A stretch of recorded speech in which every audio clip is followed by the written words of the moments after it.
थांबवते, रोहित पवार बोलतायत.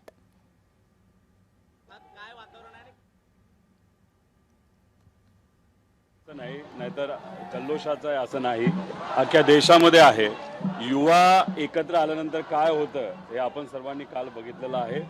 आणि काल एका दिवसावर आपण बोलून चालणार नाही, अनेक दिवसाचा हा संघर्ष होता आणि सिस्टमच्या विरोधात खऱ्या अर्थाने युवांनी आवाज उठवला आणि त्याला आता विजय मिळालेला आहे. पण हा विषय इथं न थांबता अशा अनेक गोष्टी आहेत, अनेक विषय आहेत ज्याच्यावर खऱ्या अर्थाने आपल्याला काम करावं लागणार आहे. आणि संविधान जर टिकवायचं असेल तर आपल्याला येत्या काळामध्ये डिलिमिटेशनचा, SIRचा सुद्धा मोठ्या प्रमाणात विरोध हा करावा लागेल.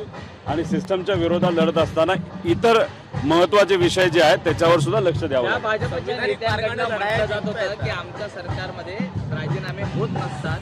त्या भाजपच्याच मंत्र्याला कुठेतरी राजीनामा द्यायला झालेला आहे. भाजप बॅकफूटवरती गेलाय का? काय असतं, किती ताकद आणि अहंकार असला तरी जेव्हा एकजूट होते, जेव्हा नागरिक एकत्रित येतात तेव्हा झुकावं लागतंच. आणि मग त्या अहंकारला आता कुठेतरी लोकांसमोर झुकावं लागलं, लोकशाहीच्या समोर झुकावं लागलं. लोकांनी एक चांगला समाचार आणि एक चपडाक या अहंकारी राजकारण्याला त्या ठिकाणी दिलेली आहे. आणि महाराष्ट्रातून सुद्धा असे मोठे नेते होते, भाजपचे नेते होते, ज्यांनी या आंदोलनात दहशतवादी आंदोलन बरंच काय बोललं होतं. त्यांच्याबद्दल आता युवा वर्ग काय करणार माहीत नाही.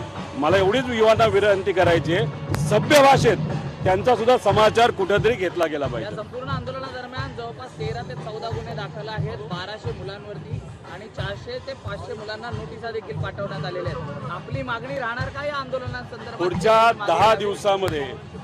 10 दिवसामध्ये या युवावरचे सगळे जे काही कारवाई त्याच्यामध्ये केलेल्या आहेत, त्यांच्यावर जे कुठले कलम टाकलेले आहेत, तर महाराष्ट्रामध्ये आणि देशामध्ये सुद्धा, खास करून महाराष्ट्रातला असल्यामुळे मी इथं बोलतो, महाराष्ट्रामध्ये हे गुन्हे जर मागे नाही घेतले पुढच्या 10 दिवसामध्ये तरी मग या महाराष्ट्राच्या सरकारला हे मागच जाईल. संविधानिक मार्गाने लढाई जिंकता येतात, त्याची सुरुवात युवांनी केलेली आहे का? नाही, संविधानिक मार्गाने नक्कीच आपण लढाई जिंकू शकतो. युवा आज जर आपण बघितले 40 वयाच्या खाली 60% लोकसंख्या युवांची आहे. त्यामुळे युवांची ताकद मोठी आहे. पण दुर्दैव असं ती संघटित होत नव्हती, आता ती संघटित झालेली आहे. त्यामुळे या महाराष्ट्रासाठी महत्त्वपूर्ण असणारे विषय, नाही तर देशासाठी महत्त्वपूर्ण असणारे विषय, लोकशाही टिकवण्यासाठी आणि संविधान टिकवण्यासाठी खऱ्या अर्थाने आपल्याला एकजूट यावी लागेल. युवांची ताकद खूप मोठी आहे आणि कालच्या आंदोलनाच्या नाही तर सत्याग्रहाच्या विजयानंतर आता कुठेतरी जाणीव झाली आहे की आपला विजय होऊ शकतो.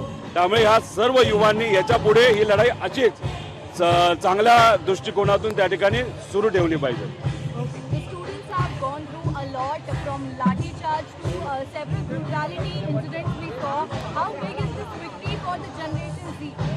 It's an important victory. Dharmendra Pradhan giving the resignation is a very important victory.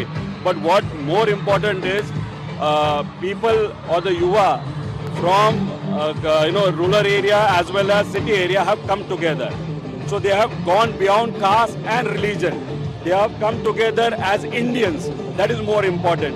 And to support constitution, to support democracy.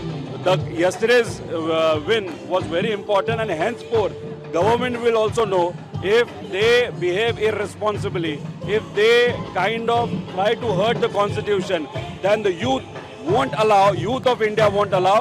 Government has known that, so this is very important for the constitution and the democracy. लेकिन sir जब सरकार कहती है कि हम हमारे party में कोई resignation नहीं देता है और आज जो है रेजिग्नेशन होता है, किस रेजिग्नेशन? उसको चपड़ाक पड़ी है सरकार को. ये जो अहंकार था, 12 साल हमको कोई कुछ हिला नहीं सकता. युवाओं ने दिखा दिया कि अगर आप कॉन्स्टिट्यूशन को गृहीत धरोगे, अगर आप लोगों को वहाँ पे ग्रांटेड लोगे, तो हम मतलब युवा उनको आपको आपकी जगह दिखा देंगे.